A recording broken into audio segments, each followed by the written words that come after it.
Hey guys, Spencer here. I wanted to talk to you a little about physics. Now, before you think physics, boring stuff, and just tune out, I decided to choose some topics that might pique your interest a bit more. The first topic is light. Light is a funny little thing that was just thought of as being there. It wasn't really known why it was there or how it worked, but in the past century, physicists have been able to figure out some pretty crazy things about light that have changed much of what is studied in physics today. So what exactly is light? Light is electromagnetic radiation visible to the human eye. This may all sound a little complicated, but it just means that light travels in particles called photons, and that as far as we know, they travel in waves. So you can basically think of them as lines with arrows pointing in the direction that they are traveling. We also know that light has a finite speed, which is 300 million meters per second. Now, using this new information we have, let's conduct a little made-up experiment. Let's say we have Planet A and Spaceship A. Spaceship A decides that he wants to travel away from Planet A 500 million meters. Every few days that he travels, Spaceship A decides to send a beam of light back to Planet A. Since light has a finite speed, this means that it would take time for the light to travel back to Planet A. As Planet A sees the light, Spaceship A is no longer in that position and is farther along than they actually were. After 500 million meters, Spaceship A decides to turn around and come back, but continues to send beams of light every few days. As you can see, these beams of light are closer together than before. This is important, because next we must consider the viewpoints of Planet A and Spaceship A.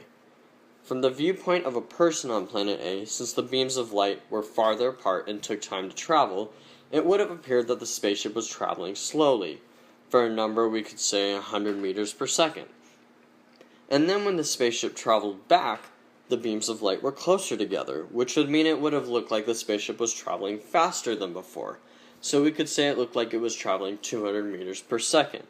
When you do the math, you get that the person on Planet A experienced 87 days before the Spaceship A came back. Now, for Spaceship A's perspective, Spaceship A was probably traveling about 150 meters per second in reality.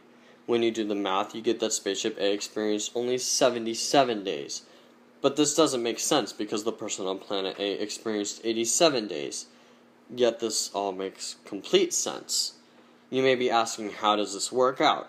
And the answer is relativity.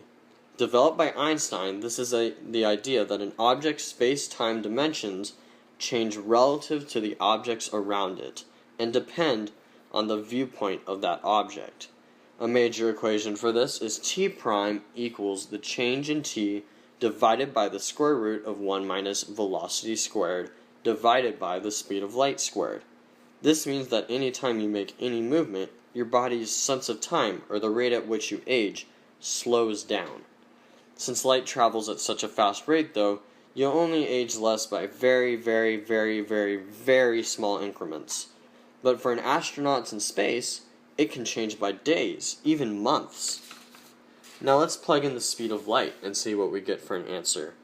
Eventually you end up with change in t divided by 0, which is impossible, because anything divided by 0 is undefined. This means that as far as we know, the only thing that can travel at the speed of light is light itself, and that we humans actually have a limit speed that we cannot reach, which is 0.9 repeating times the speed of light. I hope you enjoyed this short video, and thanks for watching.